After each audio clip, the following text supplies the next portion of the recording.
part two. And I want to welcome you onto today's mindset call. For those of you that were here last week, you know that we are on part two of our mastering ourselves. Okay, we were talking about mastering ourselves, and we only got to number one. We didn't even get to the five, the five points, and we were really focused on mastering ourselves. When it came to mastering our emotions. Put a 7 in the chat if you was here last week where we spoke about mastering our emotions and how this is the season where the enemy will want to come and wipe you out, where the enemy wants to take you down. And we have 4 other points to get through, but I want to just tell you this, ladies and gentlemen. There's a reason why I put that song on at the beginning of this call. It is necessary. And, my spirit of discernment tells me that there are people right now that are feeling it. There are people right now that's going through some things. There are people right now that are in a position where they are saying, why? What's going on? They're looking at their situation and they're like, I'm being faithful, I'm pushing, I'm fighting. And I want to tell you right now that this is the season where the test will come. This will be the season where it's going to separate, as they call it, the boys from the men, or the girls from the women, or those that have really been putting in the work. You see, some of you have been on these mindset calls now for months, years. Some of you have been here for weeks. But I want to tell you that it's not the good times that you pull for the toolkit. It's in the times where things may be going in a way where you're not quite completely understanding why it's going in that way. And I will tell you this, and I'm going to tell you this straight, that there are some people winning on a big scale. There are some people winning on a huge scale that have no understanding. I remember when the 2008 crisis happened and there were people losing their houses. There were people outside Northern Rock Bank going to get their money out. There were people stressing. Right? Just like the pandemic, there were people rushing, buying toilet paper, whilst the likes of Amazon, big hedge funders, Uber, and all of these Uber Eats places were making millions. You see, this is all about perspective. There is a scale, and there are winners and there are losers. And I'm just going to be honest with you, ladies and gentlemen, we got to have a winning mindset. We can't have a defeated mindset. We got to have a winning mindset and know that in this season, in this time, there are things and there are people right now that are winning. So what is going on? And I'm gonna, my spirit is leading me to share this with you guys, especially those of you that maybe don't understand and know exactly why and where this money and mindset mentor came forward. And I know some of you have bought my book, The Rebuild, and so you know the story, but I want to refresh your mind. And if you haven't listened to that audiobook, you bought the audiobook and you haven't listened to it for a while, I encourage you to go back and listen to it again. It may be our book of the month next month. I think we're going to make it the book of the month next month because I believe that there's something in there. It's not something you listen to once. It's something that you listen to over and over and over again. And I want to share with you this girl that you see here, Nikki Sutherland, the girl that you see here now is not the girl that was 7 years ago. Is not the girl that was, growing up in a place where I didn't love myself. Growing up where I used to settle for low standard situations, low standard friends. I used to think that fitting in was more important than standing out, more important than being who I was called to be. And so growing up as a single, to a single mom, and I'm the oldest of 9, all I wanted to do was make sure my mom was happy because she was sad all the time because we never had enough money, never had enough. And so she was miserable, always moaning, always cussing, always complaining. And so as the oldest, I took on this role of doing the most to see if I could please my mom. Can I put a smile on her face? Can I make her happy today? What can I do? And so at 11 years old, I got my first job on the market stall, selling fruit and veg on Lewisham Market, where I got £40 a week. Monday to Friday, I was at school. Saturdays, I was on the market. And out of that £40, I'd give my mum 20. just to help out, right? Every week. And then holidays, they said, come and work more days. So I used to work 5 or, 6 days during the holidays just to hustle when my friends were, going places and linking up, and we weren't allowed to have sleepovers. So that definitely wasn't going to happen. But some of them were. I was working on that market stall. Isn't it interesting how on that market stall is where I first began to learn buying and selling. And I remember after a few years working there, I started to go after school and catch on a few hours and make some money. And one day, the boss of the stall, he said, Nikki, I want you to come around to the warehouse because we don't have enough people to help us stack the van. So I want you to come around and help us stack the van. And at that point, I started to learn stock take and checking. And so he was showing me these apples. So I'm thinking, Rob, this guy, he said, do you know these apples we make, about 50,000 a year just off these apples? My ears pricked up. Now I just saw apples. I didn't understand that this is a product. And so he started to show me behind the scenes, and that's where my mind started to work. And I was like, I'm here, but I'm not here. I've been here for 2 years, but I didn't really understand what's going on. I didn't really understand the process. I just knew I got my £40 a day and I helped to serve and I went home. And so he increased my salary. I then started to get £60 and then it went to £80 a day when I started to put in more time. And I'm working on this market still, but my brain is going. And we're selling yam, we're selling plantain. I was the girl at the front. Even some of my friends just would walk past and laugh, and I had the bowl. All up £1. I'm the only black girl out in the front. £1. Until me and one of the guys out there, because I remember one day she was like, no, you need to come off of the selling now and we're going to do the pound scoops. I'm like, I ain't going out there doing the pound. And they're like, no, you have to, because there's no one else to go out there. I'm like, oh my God, what are my friends going to think? And I've got this thing around my waist. And I've gone around there with one of the other boys. He goes, I'll go out there with you. The two of us will go out there. So we turned it into a game. So we started doing accents because I was like, I am not taking this thing seriously. So I'm out there and I'm going, £1, £1 a banana, £1. And I'm just playing around with it because I'm like, I hope nobody sees me saying this £1 thing. Pound a scoop, everything a pound, all a pound, last one, come on, £1. And I'm standing there and I'm just like, yo, this is embarrassing. But I know what I need to do. I'm hustling. I'm out there. I'm a hustler. And I'm learning the game, and I'm like, okay, cool. So, when the produce starts getting, when there's a few days left till it goes off, we're going to do clearance. So we're going to do things like, sale. And so we got to get rid of it. So I'm standing out there and I'm like, a pound. And we're doing accents. And one day I was Irish and I was like, all a pound, guys, all a pound, anything you want, a pound. One day I'm Asian. I'm like, anything you want, £1. And we're out there and we're literally, I'm trying to eat all a pound, everything a pound. And we're literally out there and we're just turning this thing into a joke. And by the time you knew it, I actually enjoyed being at the front. It was more fun than actually sitting there serving all day because we got to joke.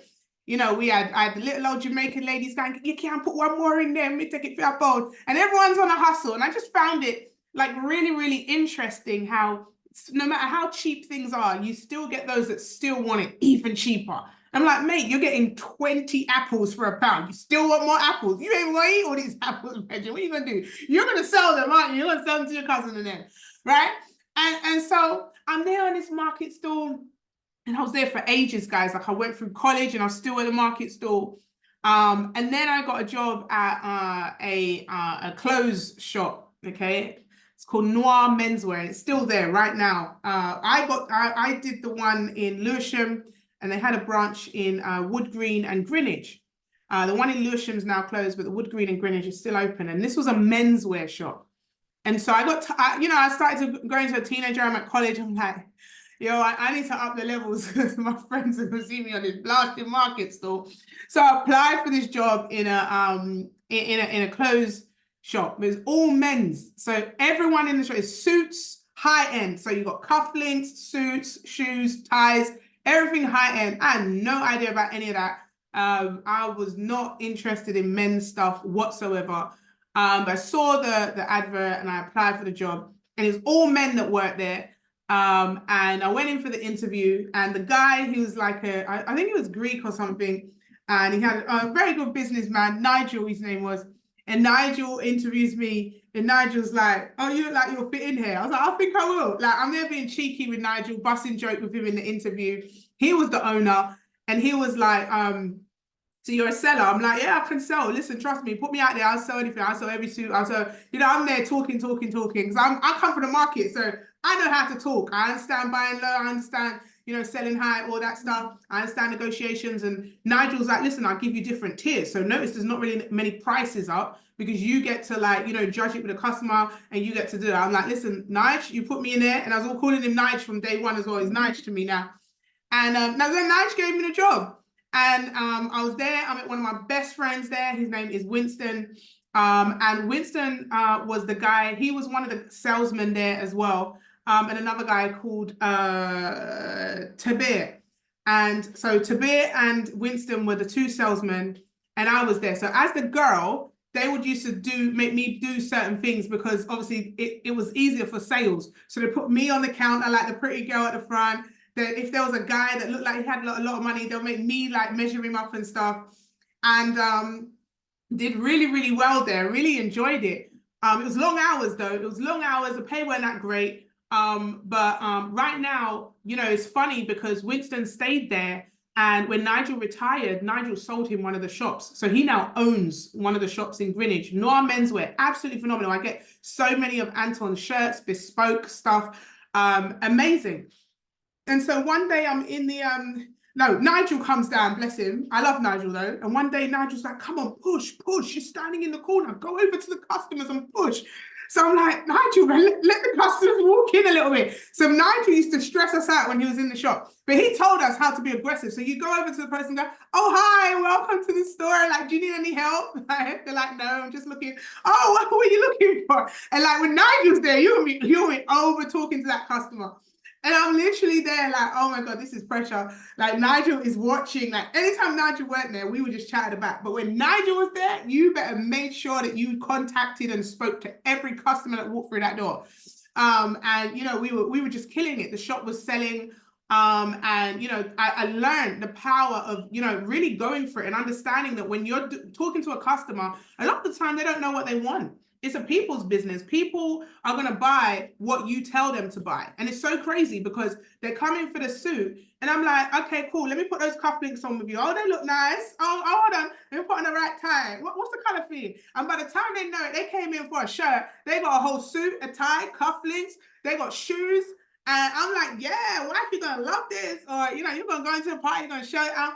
And, we were top sellers. Sometimes, Winston will call me over when he's got a customer and he'll go, Nikki, what do you think? What do you think about this? I'm like, oh, yeah, something's missing. Oh, a tie. Yeah, you need a tie. Right? And we used to have, tag team in sales. And I had a ball of a time. But one day I was just like, oh, there's more to me than this, man. And I think the day that it got me was one day I came into work and I had on black trousers because Nigel was very funny. You had to look the part and you had to wear a certain dress code. I can't remember what it was, but he was adamant that I should be wearing a skirt, right? And short as well. And I was like, one day I was like, no, I'm wearing trousers today. Like they were tight, but they were black. So Nigel comes up, he's like, come in. He's like, why are you wearing trousers? What did I tell you? Like, you need to wear a skirt. Like, you need to wear a skirt. I'm like, Nigel, bro, like, I don't want to wear a skirt today. I want to wear trousers. He's like, no, you need to wear a skirt. Skirts are better. Yeah, come on. Look, there's a customer. Push. I'm like, oh my God. So me and Winston used to laugh when Nigel used to go. And Winston's like, what happened to Nigel, man? Because Winston was Jamaican. And he was like, oh, what's going on with Nigel, man? Nigel's on you, bro. You better wear a skirt tomorrow. Make sure it's short and a tight shirt. But Nigel understood what sold in that shop. He understood his target audience. He understood his market. And he had a vision for his shop. And I think it got to the point where I was like, you know what? I need to be out of here because I feel like I'm selling something else. Like, this is just too much. And so I spoke to one of my good friends and she just got a job at Barclays. And she was telling me how easy the interview was. And it was a telephone interview. So one day I'm on lunch in the shop and I go into the lunchroom and I'm literally in the cupboard, right, hiding where the shoes are. And I'm calling Barclays and I'm doing this interview over the phone. And they're asking me the questions. And I'm confident, you know, I'm like, listen, I didn't even ask my friend what the questions were. I was like, listen, I'm confident, boom, boom, boom. And then Barclays declined me. I was like, right, rejection. And I tell you this, for me, I'm a person, I never give up. I don't take no for an answer. So I was like, okay, Barclays said no, NatWest will say yes. It must be the same thing. So I'm gonna call NatWest and I'm gonna do the telephone interview there. And so this time I prepared myself. I sat down, I did it on my day off. And, you know, I knew the kind of questions they were gonna ask. And so I called, you know, I called NatWest and they said yes. And, you know, that's when I got my first job in a bank, went for training. At this time, I'm like 18, fresh, you know, just finished college, about to go to university, applied.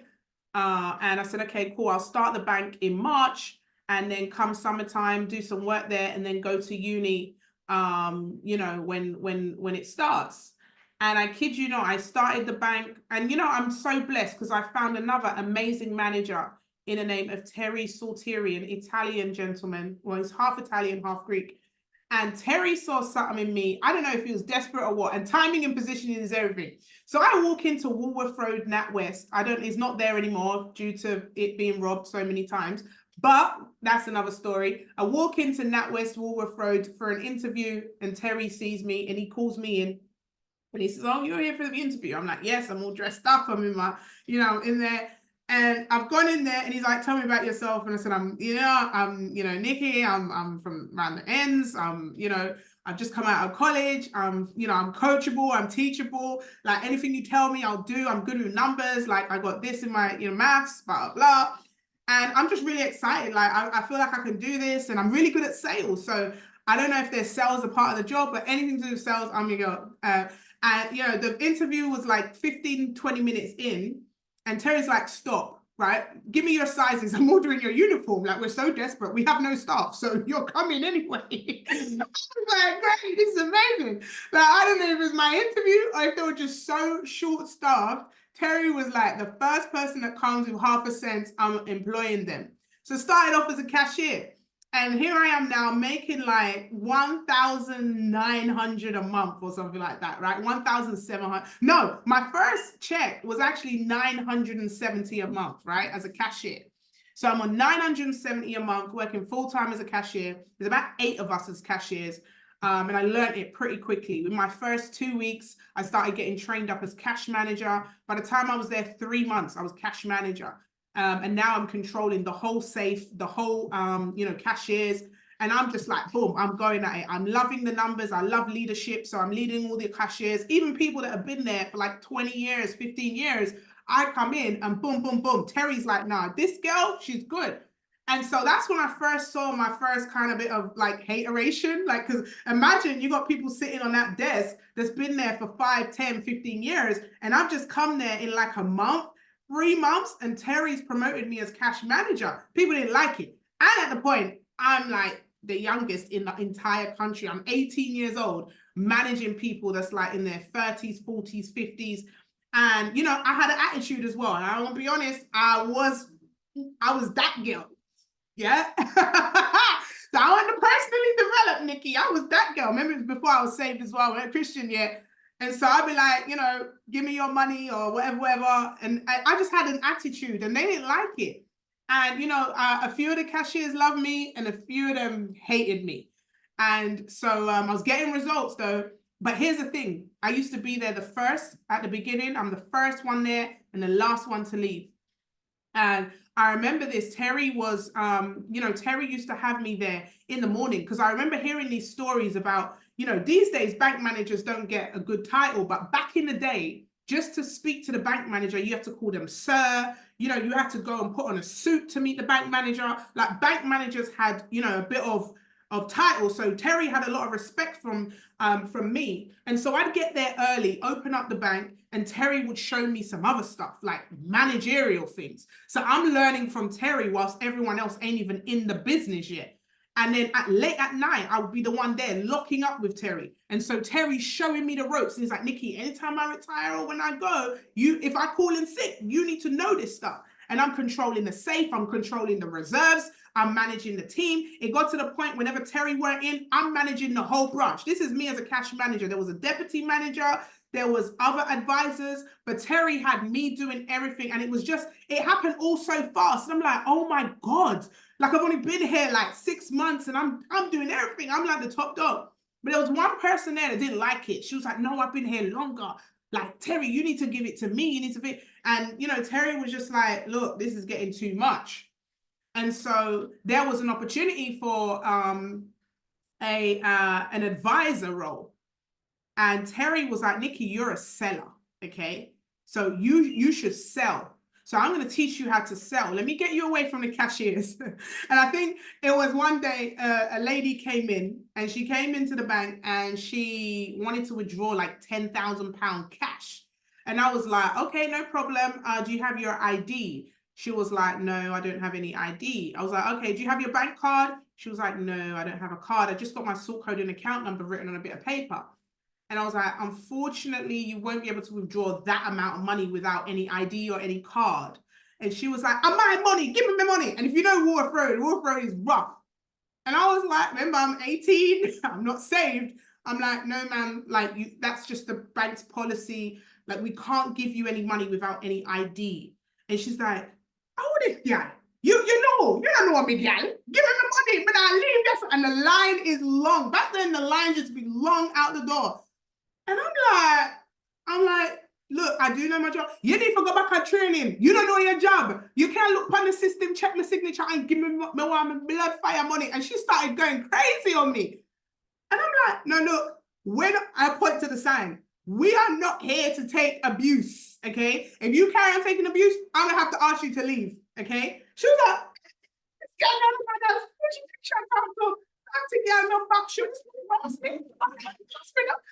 and I'm now getting up, going around the back. The other cashier's like, hey, you can't go in, it's a customer.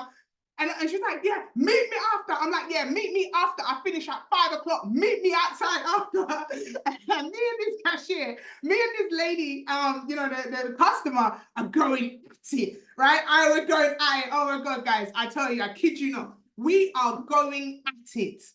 And this woman is not backing down. She's like, me nah leave this branch till you give me money. Give me the money. I said, listen, leave my bank. This time, leave my bank. You need to leave out here. Come back at 5 o'clock, me and you. This time, me I come back for you. I'm gonna block up you. This me, yeah, come for me. Cause this time, I'll be ready in it. Come for me. You know where I am. Come back. And I tell you this, Terry was like, Nikki. I'm like, no.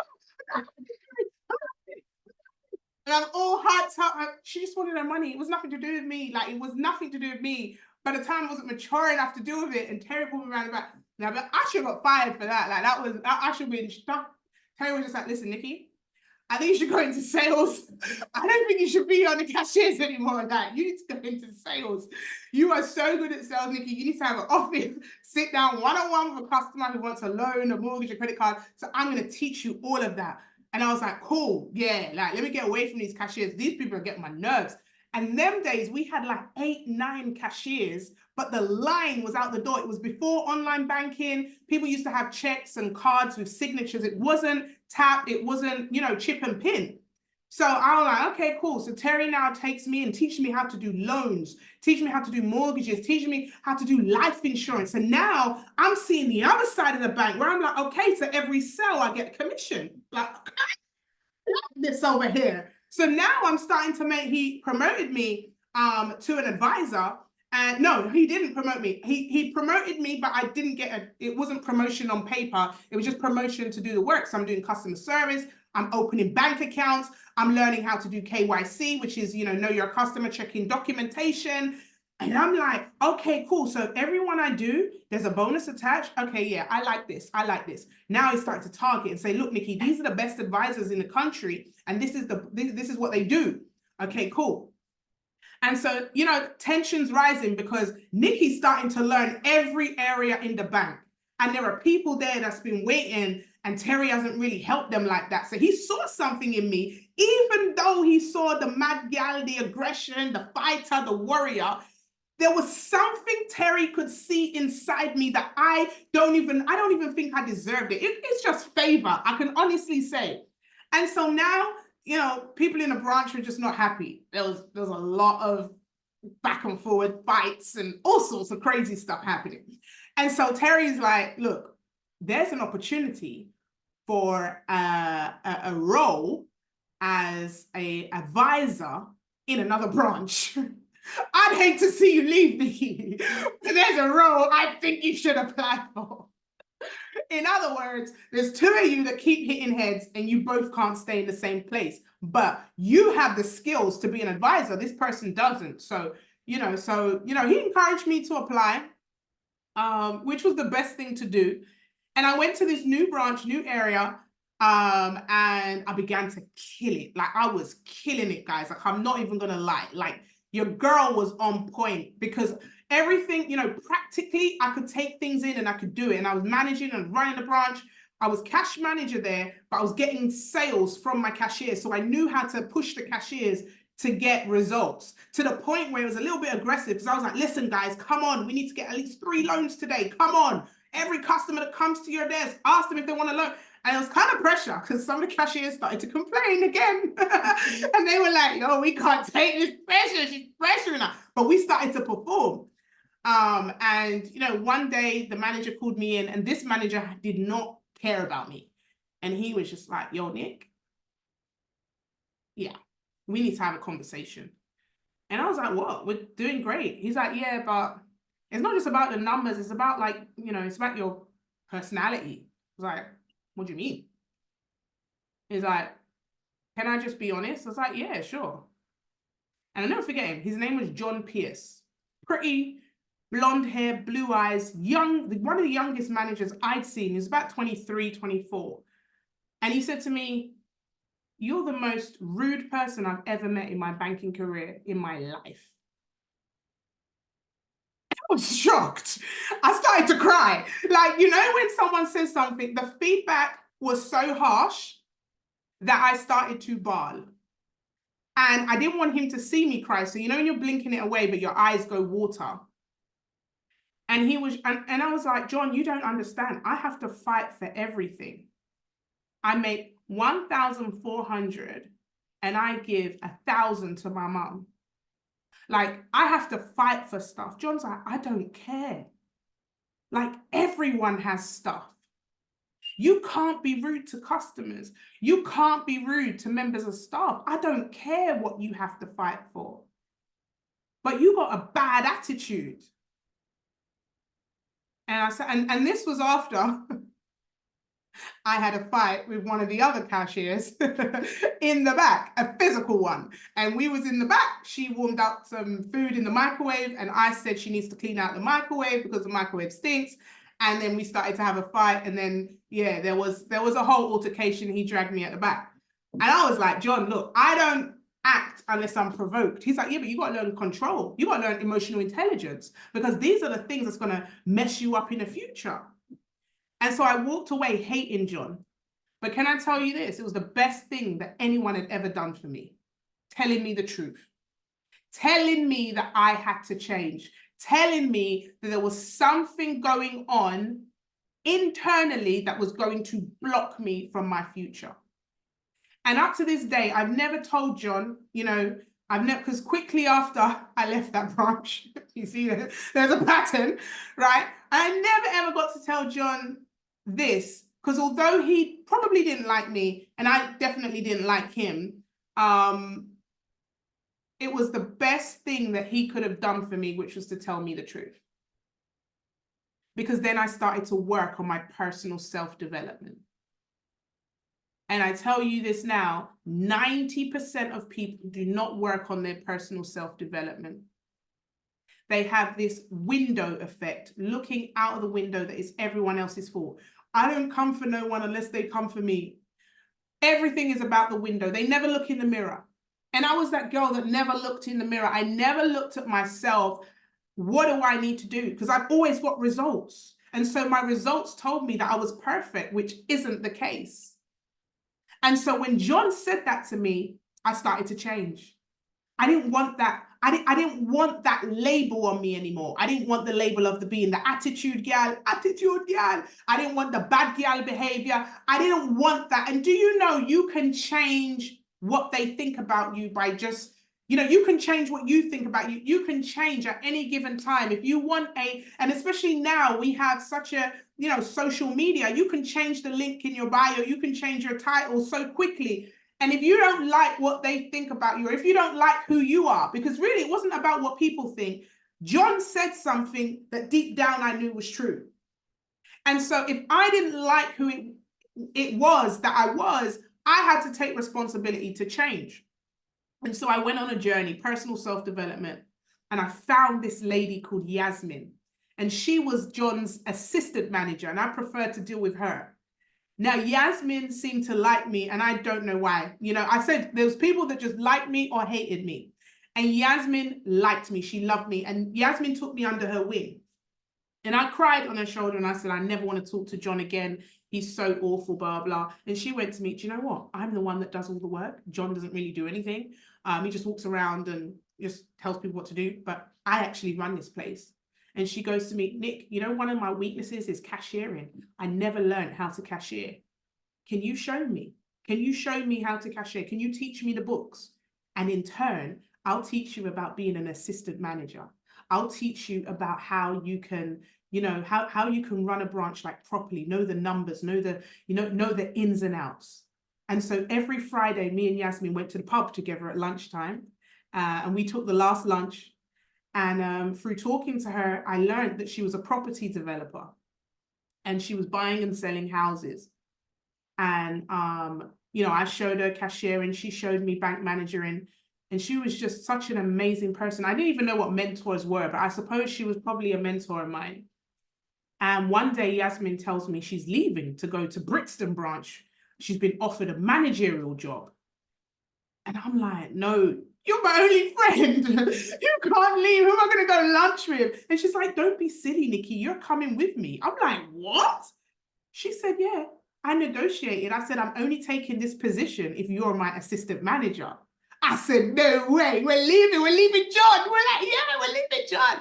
And so Yasmin pulled me over. Let me tell you about favor, the law of reciprocity. When you give a little, you'll get.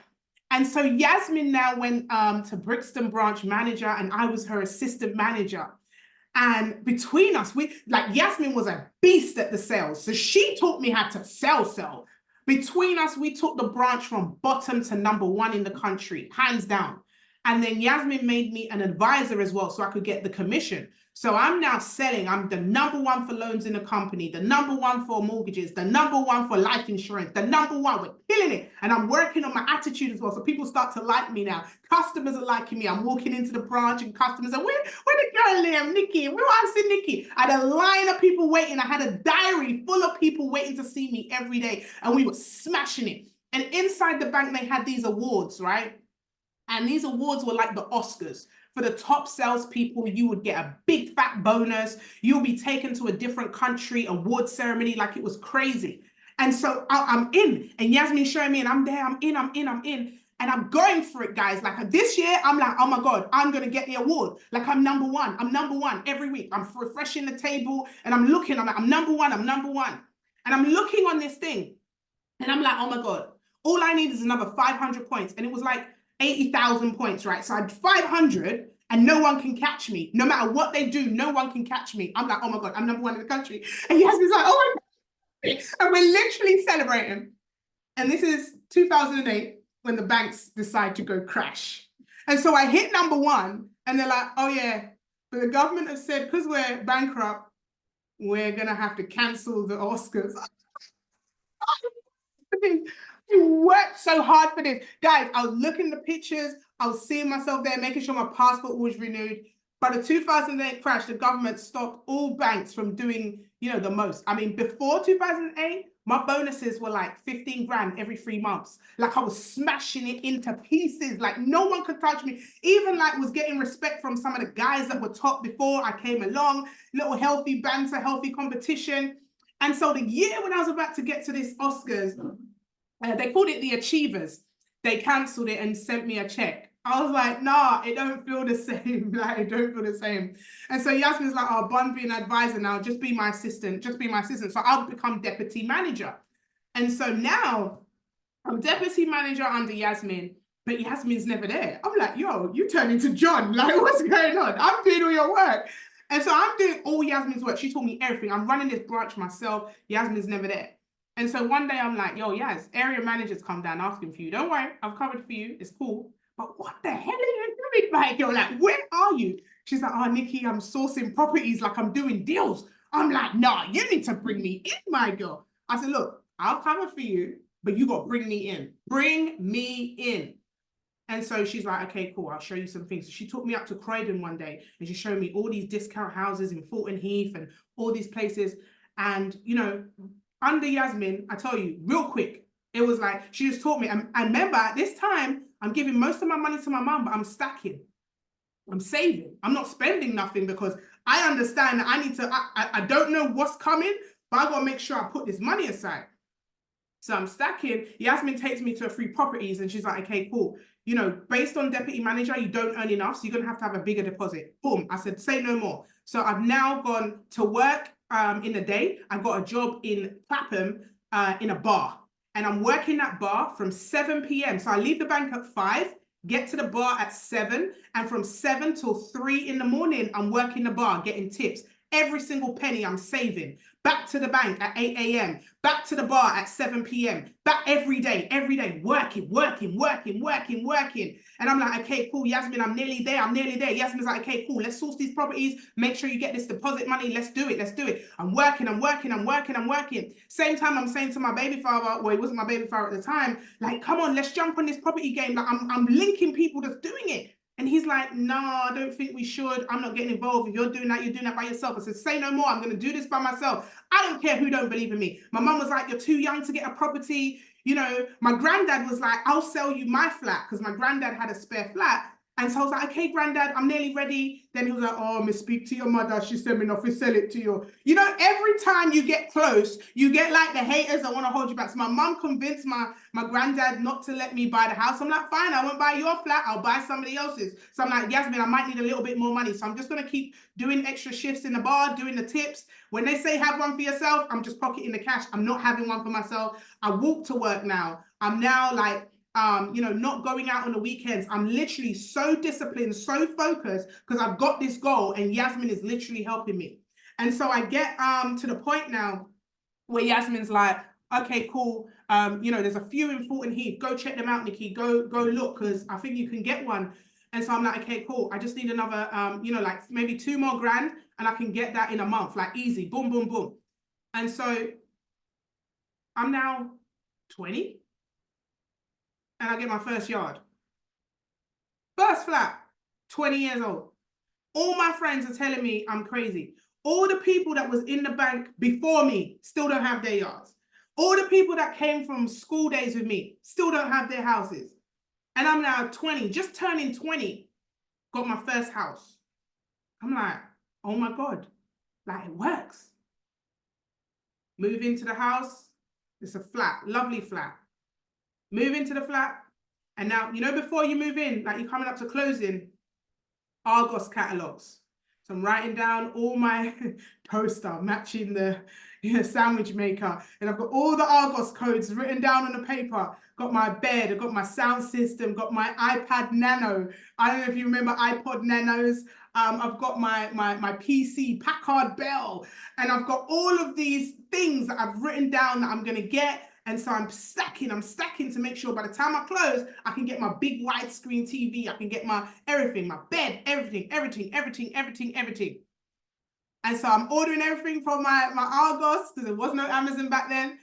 And I get the first flat and I tell you this, I was so gassed. I was like, up to now, I'm so grateful for Yasmin for just encouraging me because it was her word. Word is seed, okay? Word is seed.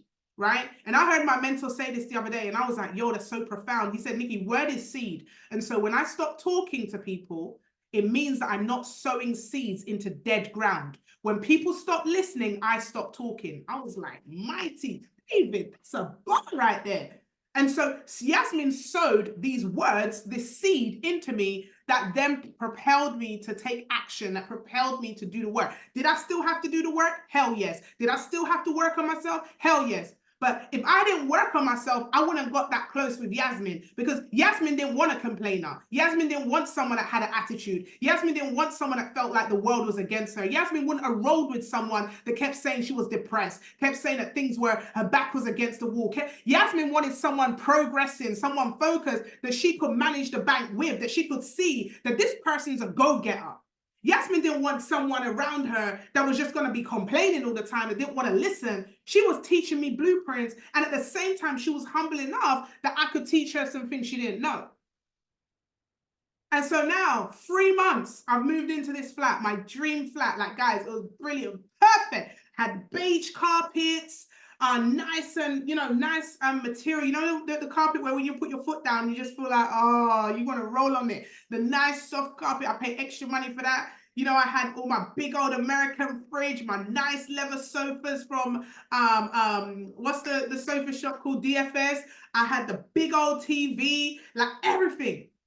And I remember, my ex at the time, we were there, and one Saturday night, I'm in the bedroom, he's in the living room.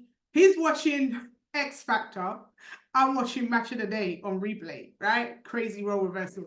Anyway, so he's in the living room, I'm in the bedroom, and all of a sudden I hear boom. And then I hear feet, boom, boom, boom, boom, boom. I'm thinking, is that the feds? The feds kicking off my door. 5-man balaclava come to rob my little flat. And they had a van outside. And they took everything. My heart, all I could think about is me slaving away in that bar, the little sleazy man sleazing over me while I'm taking tips and smiling. My hard work in the bank. And my flat's been robbed. Everything's gone. And my ex at the time, like, he was there. They ran into the living room on him. They ran into the bedroom, like 2 on me in the bedroom and 3 on him. And all I could hear is, no, no, no, no, no. And I'm like, what's going on? It was like a madness. And the guy's like, where's all the money? Where's all the money? And I'm like, what money? Because I'm still not even understanding that my life could be at risk. And I'm there arguing with a robber. I'm like, what money are you talking about? Man's going through my knicker drawer, going through everything. And I'm like, what is going on? And then I hear someone shout, time, time, bro, time, time. And they're gone. Like, my hard-earned work in a space of 4 minutes, everything gone. TV gone, iPad Nano gone, my Gucci purse gone, my driving license with my mum's address, because I haven't even changed the address yet, gone. All my stuff. The only thing that was left was my bed, sofa. They had a van. They took everything. My sound system, everything. Gone. And all I could hear is, call the police, because my ex has come running in and they stab him up, all his legs, bare blood everywhere, blood all over my beige carpets, blood everywhere. And I'm like, oh my God, I had the house phone in the bedroom with me the whole time and I just didn't think to call the police, like I froze. And so I've called the police now and I've called some of my homeboys and I'm like, I don't know what to do. This is out of my domain now. I don't want to be here no more. I don't want to live here no more. Like, this is crazy. And I'm a bad girl, but now the bad girlness has been slapped right out of me because this is above my pay grade.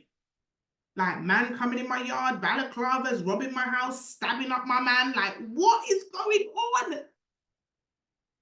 And so I'm like, I can't live here. So they've taken him to the hospital, but the police are saying I can't go with him because they got to question me. And they ring my phone because they took my phones. And they ring my phone. And the guy answers by accident. One of them is obviously in his pocket. You can hear them laughing like, oh, that was easy, man. Oh, that was easy. And they're laughing. We can hear them laughing. And I'm like, can't you track the phone? Go get them. Go track the phone. They took my big chain. That chain was given to me by my grandma. It was passed down from generations. And I was like, that chain, oh my God, the cross. And I'm like, yo, this is mad. So police, I'm like, I need to go to the hospital. I need to see my, they're like, no, you can't. You stay here. We need to make sure you're okay. And I'm like, this is crazy. They're like, oh no, we can't track phones because, it's not allowed. It's only if it's life or death situation. I'm like, duh, is this not a life or death situation? Well, no, because it's happened already and no one's dead. So you can't track a phone, no. And so whilst they were there, the police get a radio, another house is being done right now around the road. So now they're calling people, and about 3 or 4 houses were done on the same night, but I'm hearing it through the police radio. And I'm saying, okay, this is crazy. And so the police left, came back the next day. I'm answering the front door with a chopper in my hand. The police is like, whoa, you need to put that chopper down, love. I don't even know what I was going to do with it. Like, I don't know why I was having a chopper, because the people them done gone already, but my mind is now all over the place. Yasmin calls me. I'm like, girl, I can't even come to work. I can't even leave my house. I don't even know what to do right now, Yasmin. Like, I don't know what is going on. Yasmin's like, Nikki, take as much time as you need, because this is crazy. And part of her felt bad because she told me that was the yard she told me to get. And I was like, no, it's not your fault. Like, I just need to get. So after about a week, I was like, I'm going to pack up, going back to my mum's. Let me go back to my mama's yard, because this is not it. I'm nervous. I'm opening the door with weapons. Like, I can't do this. So go back to my mum's, and I start to wean my way back to work. And part of being an assistant manager, you have to open the branch, especially, you know, when Yasmin's not there, I'm next in charge. So I've got to open the doors. I've got to check to make sure it's safe. And then I let everybody else in. And I'm walking around on the first time I'm back to work, and I'm opening the door and I'm walking around and I'm like, and I'm nervous. And I'm thinking, Jesus, I can't do this. I need therapy. I can't do it. So the bank referred me to therapy now, because they're like, yo, you're panicking. I remember one day, one of my work colleagues came behind me, didn't mean anything, was just like, ah! And I was like, ah! Punched him in the face, because I'm nervous. I'm shaking. And so they give me therapy, and I'm going through this therapy, and the lady's encouraging me like, Nikki, you're worried about something that's already happened that is unlikely to happen again. That's when I realized, she said, worrying doesn't make the situation change. You've been traumatized.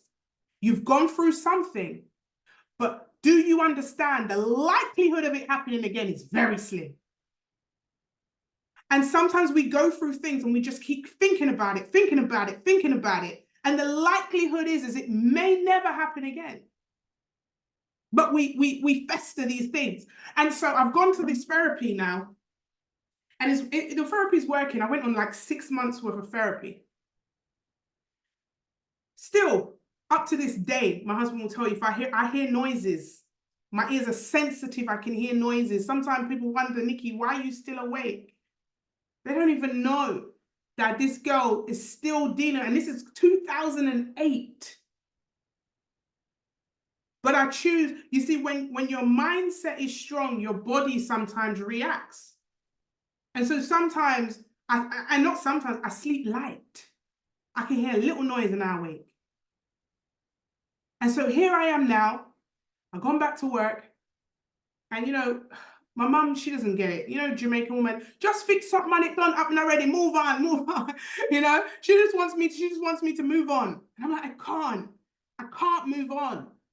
I can't believe they've done this to me. And my mum, and in a way she was right. She's like, listen, you keep thinking about it, it's making you worse. And I'm in my mum's room and I'm getting fed up now.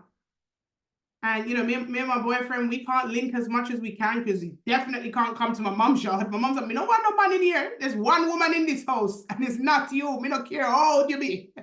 I could not bring no man here. So I'm getting stressed now. I'm like, I'll back up my mum's again. Now I realize why I wanted to get out. And at this point, I'm like, boy, I don't even know. And so here's what happens next. The area manager catches Yasmin not being in when she should be. I knew I was covering, and so questioned the team behind my back. And they came in and were watching CCTV, and came in and was like, Yasmin, we've been speaking to the staff, and they've been saying you ain't here. They said that Nikki's running the branch. And I was like, oh, God. And so Yasmin was on the verge of getting fired, so she left. And, you know, one of the things Yasmin felt like, I don't know if she felt like I assisted in that situation, or I didn't defend her as much as I should, but it was crazy because Yasmin left, and now the bank needs a manager. And guess who they promote? Me.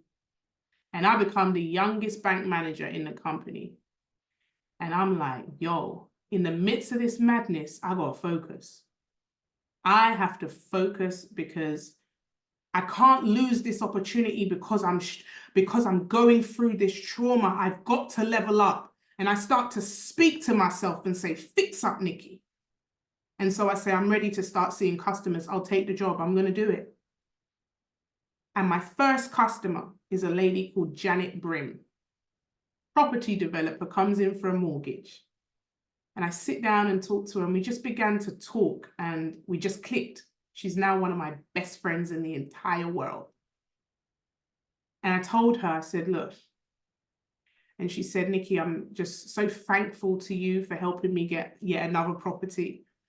And she said, how are you? You know, what's going on? And she was the first person I shared what had happened to me, you know, and I said, I bought a house, but I've rented it out. I can't live in it. It's too traumatizing. And she said, I'll tell you what I'll do. Next time I'm passing, I'm going to drop you a book.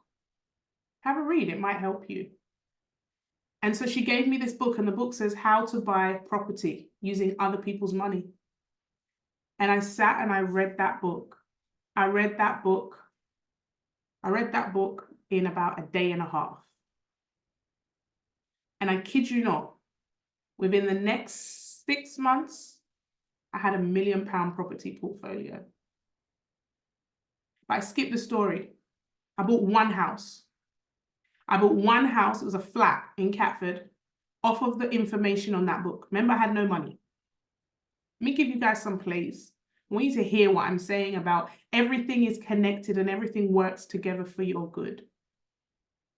So I get this book that Janet gives me, and the book tells you, right? The book tells you strategy, and I'm not going to go into all the strategy, but part of the strategy is ringing the estate agent and offering like crazy discount, right?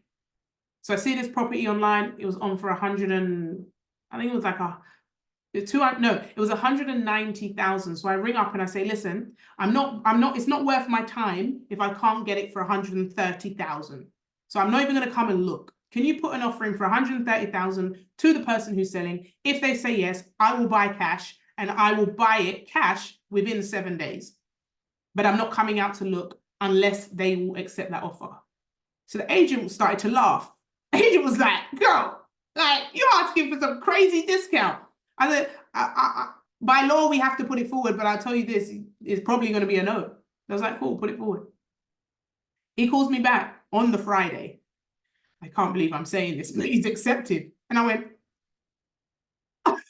he's accepted. He's like, yeah, 7 days. So we're expecting to close by next week, Friday. Your cash, right? Who's your lawyer?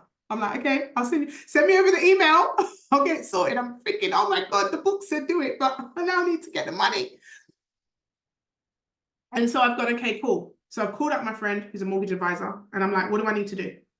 I said, how do we get this through? Like, what do I need to do? I need this house. 2-bed flat. So my first property was a 1-bed flat. This is now a 2-bed. And so I get this 2-bed flat, and he says, okay, cool. What you need is you're going to need to get, you need a deposit of about 20 grand. I'm like, bro, I just invested all this money into the first yard. I have no money. He's like, listen, this ain't going to go through if you don't have 20 grand. So you got 7 days to get 20 grand. I'm like, okay, cool. I work in a bank. I call my sister. Yo, I'm checking the system. You are pre-approved for a loan. You got to take 20 grand out for me. She's like, okay, cool. As long as you can pay it. Boom. So my sister comes. My sister applies for a 20K loan. She gets a 20K loan, gives me money. I'm paying a £200 a month. Cool. 7 days. Guess what? Your girl's got a second yard. Boom. Done. Just like that. I'm like, okay, cool. So now I'm like, got the key, ready to move in. And what do? I have a panic attack. Can't live there. And I'm like, oh my God, it just reminds me, the layout reminds me of the other flat. I can't do it. And I'm like, oh my God, I'm just going to rent it out. I can't. I'll stay at my mum's for a bit more, but I can't. So carry on having therapy. I'm like, I can't move in. I can't live. I really want to, but I put the key in the door and I'm shaking. I think it's the layout. Maybe I need a house. I can't live in a flat anymore. Those flats, it reminds me of the old one. So I've got 2 yards now, rented out with rental income based on trauma. And I'm like, okay, let me see if I can find a house and do the same thing. Because if it worked once, it probably might work again. And this time I heard about bridging loans. So I was like, okay, maybe I can get a bridging loan. If I can negotiate a discount, then I can get a bridging loan, then I can remortgage, and then I can pull the money out, and then I don't need to have any money. And so I now found another house, and this guy, he was on the verge of like losing it. He was going to be bankrupt. He was a serial gambler. And he was like, the house is worth, you know, remember we're going up now. The house is worth 260, but I'll sell it to you for 190.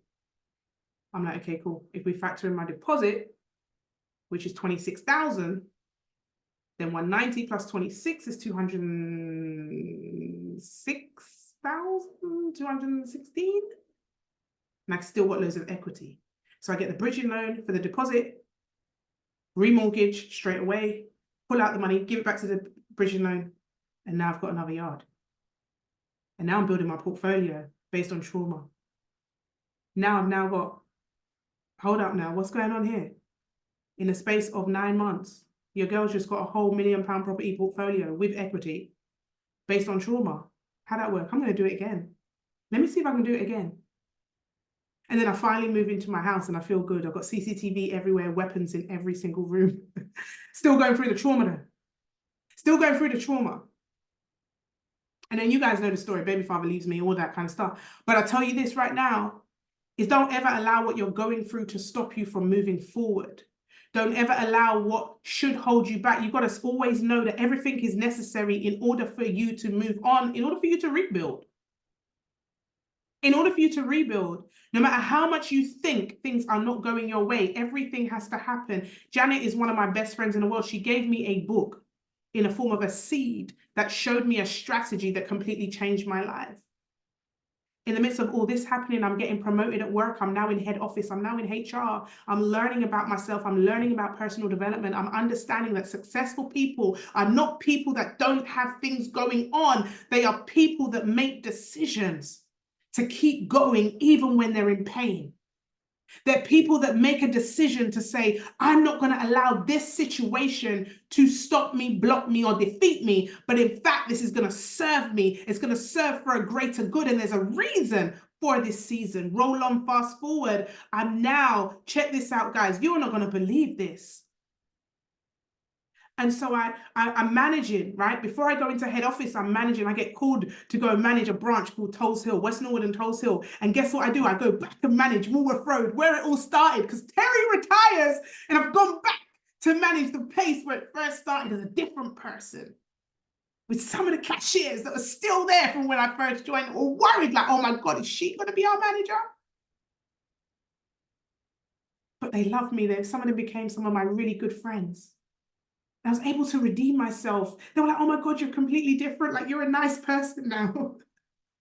We like you. And so I was in West Norwood and Tulse Hill, and guess what happened? I hear everybody down, and I'm triggered. Everybody down, the bank gets robbed. And the bank started to get robbed every week. You can Google this, guys. West Norwood and Tulse Hill. 3 weeks in a row. And then it was like a monthly thing. These gangs, they just kept robbing the bank. But I'm getting stronger now because I'm like, yo, that situation prepared me. So now I've got my team crying on my shoulder. I'm like, it's going to be okay. They're not coming for you. They just come for the money. You're safe. Because what happened to me in a previous season has then become wisdom in a new season. It's then become something that I can help somebody else in a new season. And so we made a decision to close that branch, and then I end up at Woolworth Road, and Woolworth Road gets robbed. And I'm like, what's going on? Why am I in this situation? They keep putting me in these places. They're like, yeah, because we know you can handle it, Nick. And I'm taking branches from bottom of the pile to the top, even with all the robberies, it's still the top of the pile. And then I apply for head office because I'm like, I've got the results now. 8 years as a bank manager, top marks every time. The underdog, the girl that had the attitude, the one that people didn't think was going to last, now is in HR, around the top bosses, making decisions, training bank managers, training the top leaders in the entire bank, now sitting down with a CEO of the company. He's saying, Nikki, we want you to travel the world and train in your style. We want you to travel the world and give them the information. And so I'm there now. And you guys know I started to go on social media, telling the bank secrets and all that kind of stuff and sharing my story about my baby father leaving. One day I get a call from somebody who's linked with someone from Sadiq Khan's office. It says, we want you to start coming in the prisons with us. And I start working with young girls in the schools, and I start working inside the prisons with some of the young men. And one person I sat down with, he was one of the trainers with me. And he says, I'm qualified to speak to these people that are here in prison because I used to be in prison and I was a bank robber. I said, the devil is a liar. I said, I used to be the bank manager that he used to rob, bro. And we sat down, we're going into prisons together. He used to be the robber, I was a bank manager. And I'm like, and he's telling me from his point of view, how he ended up there. And I'm telling him from my point of view, how I had staff members quit, cry, petrified. I said, look at God. Everything was necessary. There's some people teaching things they have no idea about. You can't teach if you ain't been through nothing. You can't really share if you don't know what it feels like in your vein to suffer. Having nightmares, waking up in cold sweats, fear, stress. Having no one support you, no one understand you. But you can choose to have a pity party, or you can choose to say, I'm gonna get up. You can choose to say, everything is happening to me for a reason, and I'm going to use this season to build and not tear myself down. Some of you need to keep speaking life. One thing for me, I never spoke death over myself. I was too confident in times. I was never going to see defeat. No matter how hard my back was against the wall, no matter how hard I felt, even the times where I couldn't live there, I styled it out. Oh yeah, I just bought a house and rent it out. This time, ain't nobody know I was scared. Ain't nobody know I was fearful. Ain't nobody know that the reason why in a safe house where I live right now, in a place where it's so safe, I live near grandmas and granddads. People are like, Nikki, why you move out to the sea? Because I want to be safe. I live near grandmas and granddads. I'm the only house that has every CCTV around every single part of our house. No one knows the trauma. No one knows the things that we have to put in place to survive. They see the Money and Mindset Mentor, millionaire property developer, person who's leading ladies all around the world and running network marketing business and trading, but they don't understand that most of it came on the back of survival. Most of it came on the back of fighting. Most of it came on the back of just picking up one brick at a time and fighting my way to build that wall. Most people don't know these things. Most people don't understand the battles that you have to face. But let me tell you this, ain't no one going to care. Just like John Pierce told me in that branch when I had the attitude, he said, Nikki, nobody cares. And it's a harsh reality that nobody's going to care. You have to care. You have to be the one to get up for yourself. You can't keep giving yourself these get out of jail free cards and pity party talks. Somebody needs to hear your testimony. Someone needs to see you survive this. You talking about you're depressed. You telling yourself that you're stressed, telling yourself you're overwhelmed, telling yourself that you can't do it, telling yourself that you need time. You don't need time. You don't need to pray about it. You just need to get up and start to speak life over yourself and get the job done. Get the job done, Nikki. Get the job done, Nikki. You ain't got time to have a pity party moment. You don't like staying at home with your mum. You don't like being in your mum's house, so get to work. Make the sacrifice. If you have to work 2 jobs, make the sacrifice. If you have to ring everybody in your phone book, make the sacrifice. You see, you think I was learning buying fruits low and selling it high, and you think it's a coincidence that now I'm buying gold low and selling it high? Do you think that every single part of this testimony is happening out of coincidence? No, it was necessary. It was all necessary. So when the adversary comes, I don't get scared. When the adversary comes, I don't let a word shook me up. I don't let no one sow those negative seeds in me. You don't know where I've been. You don't know who I've been, what I've been through. You don't know what I've seen. When you see me say I'm grateful for life, life, when you see me get up and be so consistent, when you see me fight and I'm warring in the spirit, it's because I'm never going back to where I was before. Some of you need to remember who you are and what you come from so you can get up and do the work. What do you need to do in your business? What do you need to do in the way that you speak, your personal self-development? How are you speaking to yourself? Who are you leaning on? No matter any single time I've had success, there's key people I can say, this person, from the moment I got that job on the market stall, someone had to employ me to give me that information. That manager in the market stall showed me some things behind the scenes to learn about business.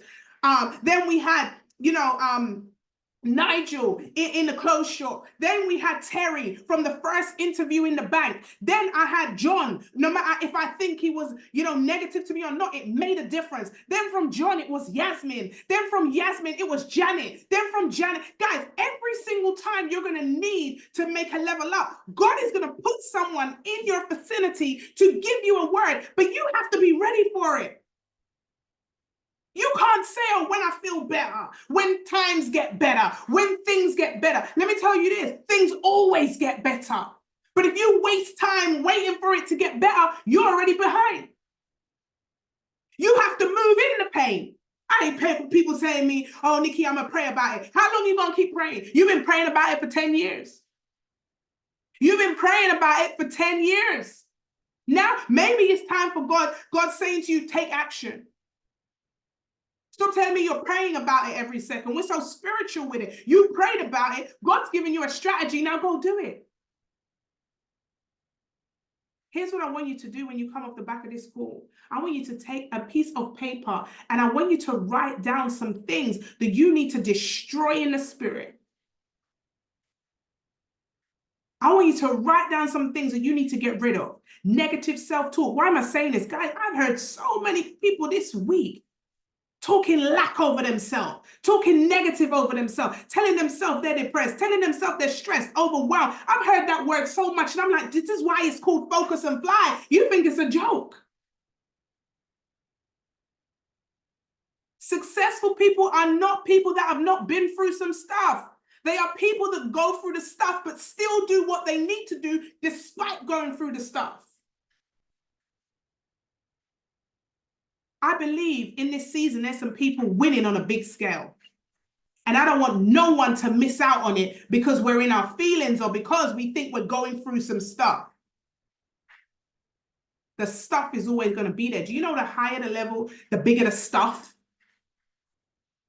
The higher the level. Let me tell you this. I'm going to teach you something and then we're going to wrap up.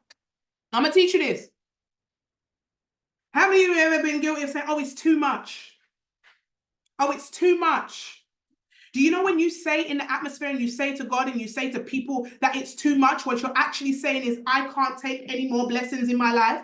I can't take any more because I am filled already. I have too much going on. You say to somebody who's just about to ask you to come to their event and pay you to speak, oh, how you doing? Oh, it's a lot, too much. Well, okay, I'm not inviting you to speak at my event. You've just missed out because you have too much on your plate, so you don't have enough room for any more blessings. You don't have enough room because you're saying it's too much.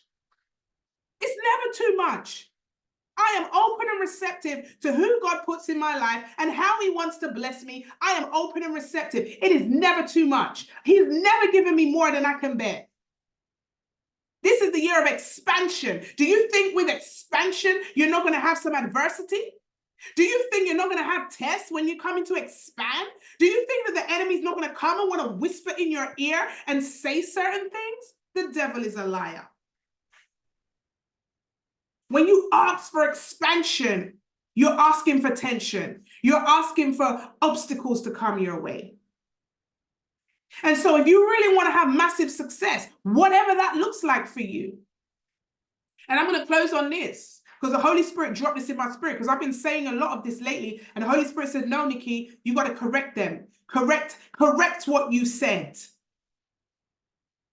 And I've been telling a lot of you, like, yo, if you want a man, you're single and you want a man and you put yourself in the right environment, you can't lock up in your house and you want a good man, you want a disciplined man, and maybe go to the gym or maybe hang out in the library. I've been telling you guys this, but there's a step before. The Holy Spirit told me this. He said, Nikki, a lot of them are broken, a lot of them are hurt, a lot of them are traumatized, and so you don't want to be attracting no man under that trauma. You want to fix you first. You need to fix your head, because you're going to damage some poor person's son, not my son, please. You're going to damage someone's son with your baggage and your trauma. I thank God for my husband, because although I wasn't fully healed, he had to put up with some stuff. And I'm so grateful that he had the patience with me. But I'm telling you now, some of you are single and you don't want to be single, but the reason why you have to stay single is because you're going to destroy somebody if you get with them, because you're broken. You don't know how to accept a compliment. You don't know how to be a Proverbs 31 woman. You don't know how to be, gentle and submissive, because you're so angry, because you've been hurt so much. You got all this tension on you. Some of you wonder why certain relationships don't work, and you're looking out of the window when you really have to look in the mirror. It's time to shake it up, guys. This is not going into a new season the same way we finished the old. This is about self-reflection and asking ourselves this: am I the best version of me? Am I attracting the right things? Am I speaking the right words? Destroy some things in the spirit and change your affirmation. Some of you are saying certain affirmations that are not attacking your issue right now. So you have an issue of speaking negative. Then you need to change your affirmation. I speak positive at all times. I never speak lack. I only speak things that are edifying to me. Whatever your issue is, change your affirmation. Stop saying these same old affirmations that mean nothing to you. You're someone that feels lonely. You need to start to speak affirmations of being around great people, that you feel loved and are loved, just as Christ would love the church.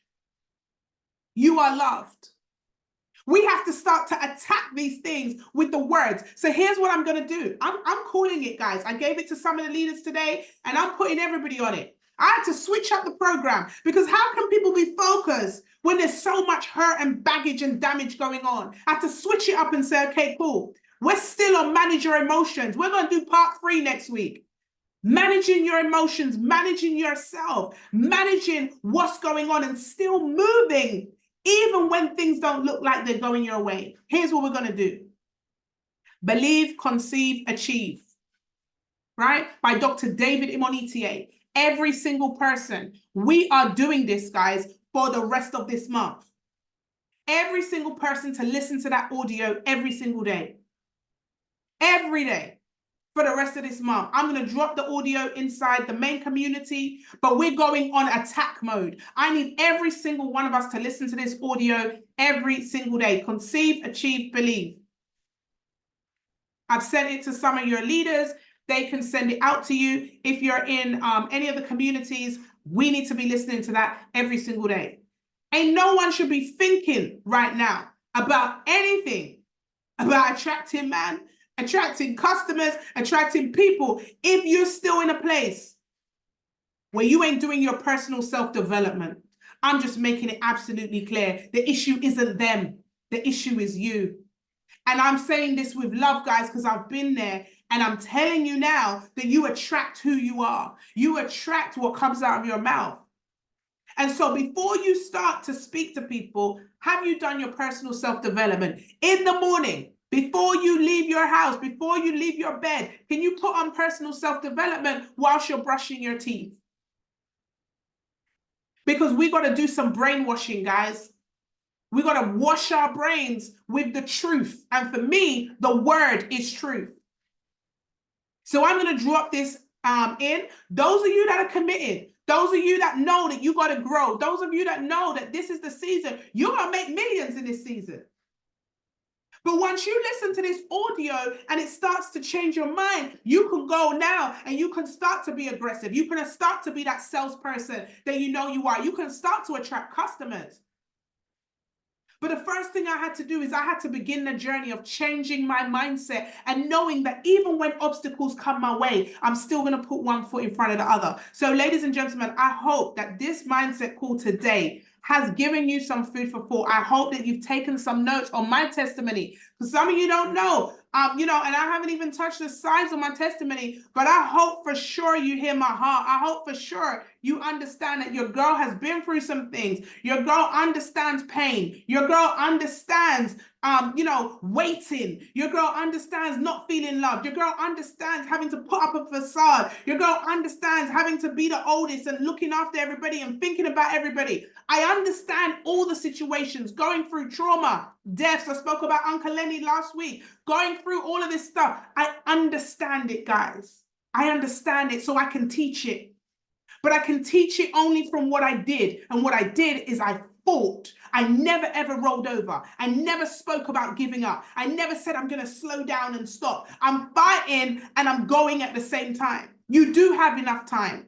You do have enough skill. You do have it in you. And we're going to listen to this audio all together, guys. And I want you to ask, if you're in the community, ask somebody for that audio. I'm going to put it in. I'm going to put it in the other community as well. And I want us all to make sure that we're taking notes and putting some notes inside the chat every single day. This is not me asking you. I'm charging you to do it. The Holy Spirit convicted me. I haven't gone through my notes today. Holy Spirit convicted me and said, Nikki, you need to charge these people today to go through this audio. This audio for the rest of the month, every single day. Ladies and gentlemen, I hope that you took the nuggets from my story, what I want to teach you, so that you can take it and apply certain things in your life. It may not be for everybody, but if it's for one person, I've done my job today. Thank you so much, ladies and gentlemen. Those of you who want to do your screenshots, your boomerangs, go ahead and take it. Can I ask you one thing? And that is to drop your top 5 takeaways inside the community, so I know that you've personally taken something from today's mindset call, and share this mindset with somebody else. Let them come on, guys. I believe from the depths of my heart that we're going to save some souls this month. There's going to be some people that want to take the lead. There's going to be some people that's going to focus and fly. And I believe that every single one of us on this call have a purpose, and that purpose will come to pass. So have a phenomenal rest of your day. All right. I'm so, so grateful to you all for being here. I know we went over, but my heart just said, you know what? We got to keep it real, and we got to make sure that people understand what is really required. All right. So God bless you guys. Thank you so much. I do have a few announcements to make. All right. So just